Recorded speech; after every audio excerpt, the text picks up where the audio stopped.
जय हिंद। आज हम बात करते हैं इंग्लिश की। इंग्लिश की जब भी बात होती है तो इंग्लिश ग्रामर में सबसे पहले आप बात आती है नाउन की, कि एक्चुअली नाउन है क्या। छोटे से लेकर बड़े तक हम पढ़ते आए हैं कि नाउन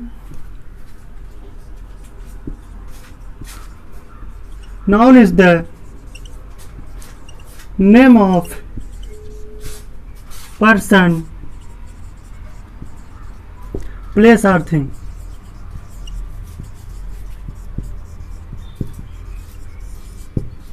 अर्थात किसी भी व्यक्ति, वस्तु, स्थान अथवा प्राणी के नाम को संज्ञा कहते हैं। ये तो परिभाषा उनके लिए है जो लोग पढ़ते हैं या जो लोग पढ़ेंगे।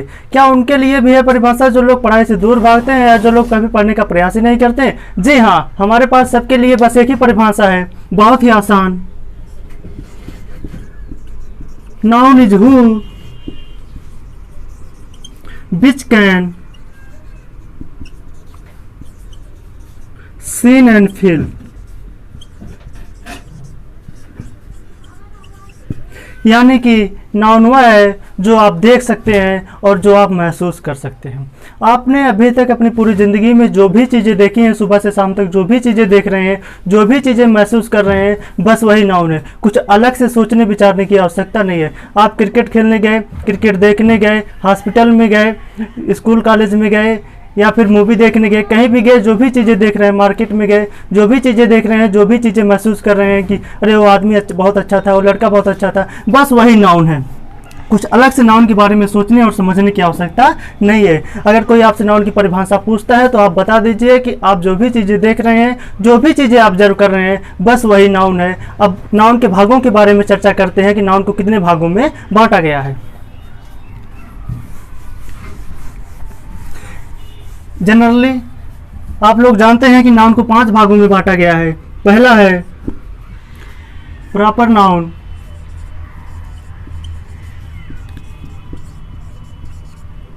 दूसरा है कॉमन नाउन,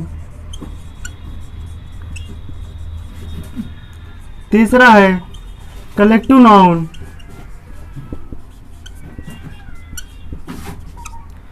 चौथा है मटेरियल नाउन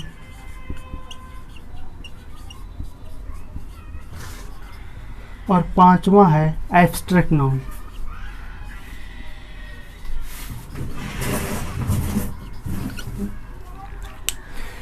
पहला है प्रॉपर नाउन, लेकिन हम स्टार्ट करेंगे कॉमन नाउन से। क्यों? क्योंकि सभी वस्तुएं पहले कॉमन होती है, उसके बाद प्रॉपर बनती है। कैसे, आइए जानते हैं थोड़े से। क्यों? सबके लिए अलग परिभाषा है, अलग अलग एग्जाम्पल है? जी नहीं, हमारे पास बिल्कुल आसान शब्दों में एक ही एग्जाम्पल से सारा कवर कर देंगे और अलग अलग परिभाषा की भी आवश्यकता नहीं पड़ेगी। देखते हैं पहले common noun. Common noun actually है क्या?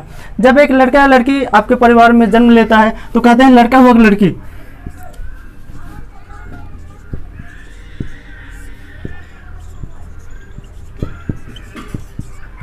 जब हम लड़के या लड़की की बात करते हैं तो एक समूह की बात आ जाती है, चेयर, टेबल, मार्कर, यानी कि समूह की बात आ जाती है किसी विशेष रूप से। जैसे इस मार्कर की बात की जाए तो जब हम मार्कर का नाम लेते हैं तो कोई भी मार्कर का आ सकता है, किसी भी कंपनी का। लेकिन जब हम स्पेशली किसी कंपनी का नाम लेते हैं, इसका नाम रख दें अल्फा मार्कर, तो इसका नाम हो जाएगा प्रॉपर। अब जो लड़का या लड़की पैदा हुआ था, अब इसका नाम हमने नामकरण कर दिया राम या श्याम या फिर सीता गीता।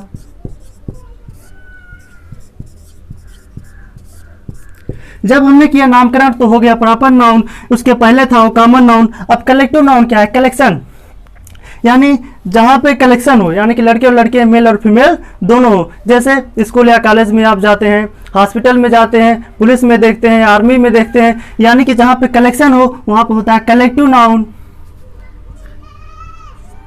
यानी किसके अंतर्गत आ जाएगा? स्टूडेंट अर्थात छात्र एवं छात्राएं, पुलिस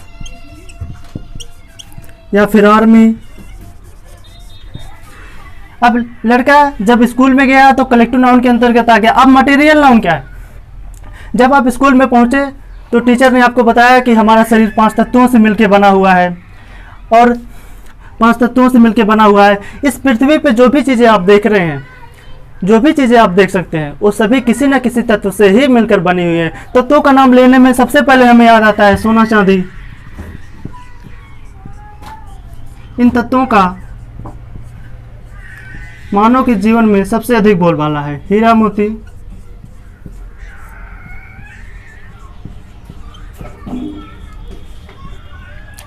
अब अगला है एब्स्ट्रैक्ट नाउन।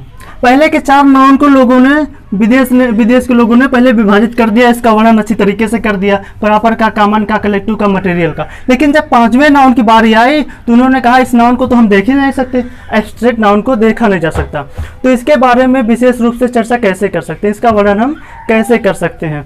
तो हमारे भारत के उस समय महान कवि थे कबीरदास, रहीमदास, बिहारी, तो उन्होंने इनके ऊपर, इन एब्स्ट्रैक्ट नाउन के ऊपर लिखा। जैसे ईश्वर की शक्तियों के बारे में कविताएं लिखी गई, कहानियां लिखी गई।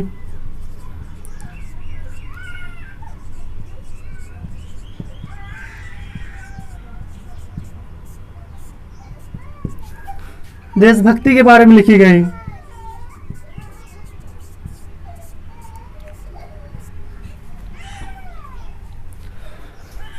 प्रेम और स्नेह की चर्चा की गई, अच्छाई और बुराई की चर्चा की गई, भाईचारे की चर्चा की गई। तो एब्स्ट्रैक्ट नाउन का जब लोगों ने ईश्वर की शक्तियों के बारे में पढ़ा, भारत के लोग तो पहले से जानते थे, लेकिन उनके जानकारी में थोड़ी सी वृद्धि हुई जब बाहर के लोगों ने ईश्वर की शक्तियों के बारे में पढ़ा, भाईचारे के बारे में पढ़ा, देशभक्ति के बारे में पढ़ा, तो उन्होंने भारत आने का निष्कर्ष किया, यानी कि निर्णय लिया।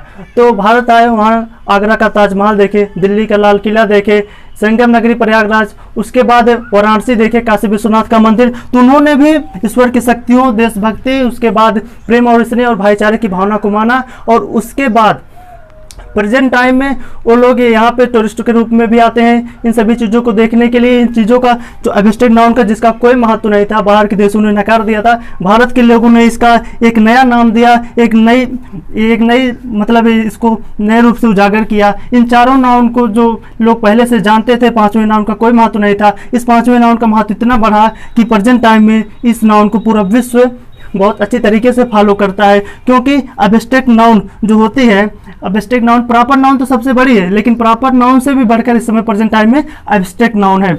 और इस प्रकार नाउन की आज की वीडियो समाप्त होती है। नाउन के बारे में, नाउन के भागों के बारे में हमने चर्चा कर ली। अगले वीडियो में हम मिलते हैं आपसे फिर अगले भाग के बारे में चर्चा करने के लिए। तब तक के लिए दीजिए हमें इजाजत। जय हिंद।